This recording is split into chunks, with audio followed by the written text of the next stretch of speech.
প্রিয় শিক্ষার্থী দেখো, আমরা আজকে আঁকবো ফুল সহ ফুলদানি, যেটা তোমাদের আছে। এভাবে একটা লাইন দিতে হবে, দিয়ে দাগগুলো এভাবে দিতে হবে। দেখো, প্রথমেরটা হচ্ছে এটা মুখা, মানে মাথাটা হবে, এটা গলা, এটা পেট, এটা নিচের দুই পাট হবে। এখানে তিনটা বৃত্ত এভাবে দিয়ে নিব। দিয়ে দেওয়ার পর আমরা আগে ফুলগুলা করব। এগুলো কিন্তু ফুল হবে, মাঝখানে আমরা এভাবে নেব।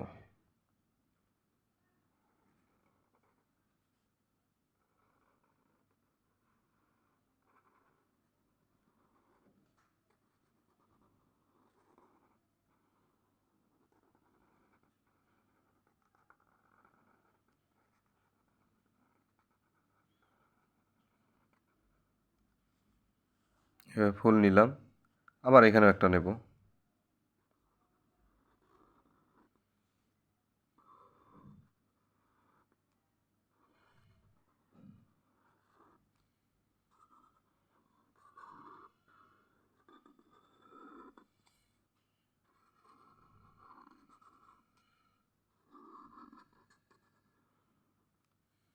এবার আরেকটা নিলাম, এখানে আরেকটা নেব।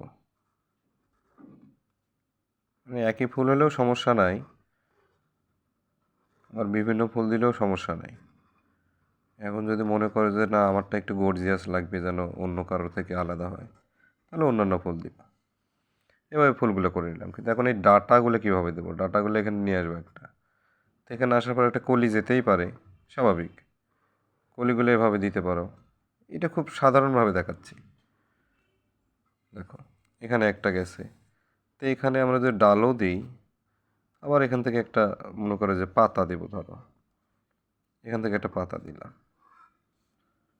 তারপরে এখান থেকে একটা এরকম করে লাইন দিতে পারি, এখান থেকে একটা পাতা দিলাম।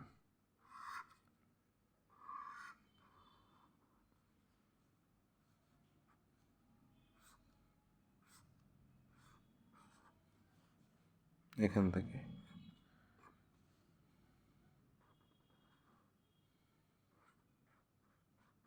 এটা আবার একটু কলি একটু আলাদা হলো, এটা আবার অন্য একটু ফোটা ফোটা ভাব এরকম। দেখো, তারপরে এগুলাতে তুমি যদি মনে করো যে এরকম একটু ঝোপঝাড়ও দিতে পারো, কোনো সমস্যা নেই। কিন্তু এগুলো তুমি সাইন পেন দিয়ে দিবে। তুমি যদি পেন্সিল দিয়ে দাও, তাহলে কালার করার সময় দেখবে যে ভূতের মতো কালো হয়ে যাবে। কেন? পেন্সিল তো এমনি কালো, ময়লা। এখান থেকে আমরা দিতে পারি পাতার একটু মাথা বের হয়ে গেছে। এভাবে যদি করো, আমার মনে হয় না দেখে দেখে ভিডিওটা দেখে দেখে তুমি তো দুইবার প্র্যাকটিস করো, একবার খারাপ হলে দ্বিতীয়বার ভেঙে পড়ার দরকার নেই, করতে থাকবা। হ্যাঁ, টিভি দেখবা তারপরেও করবা।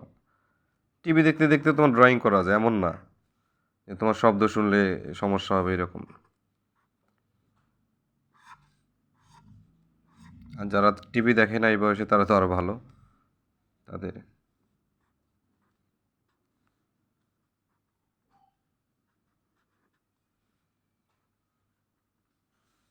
এভাবে। এটা হলো ফুলটুকু হলো।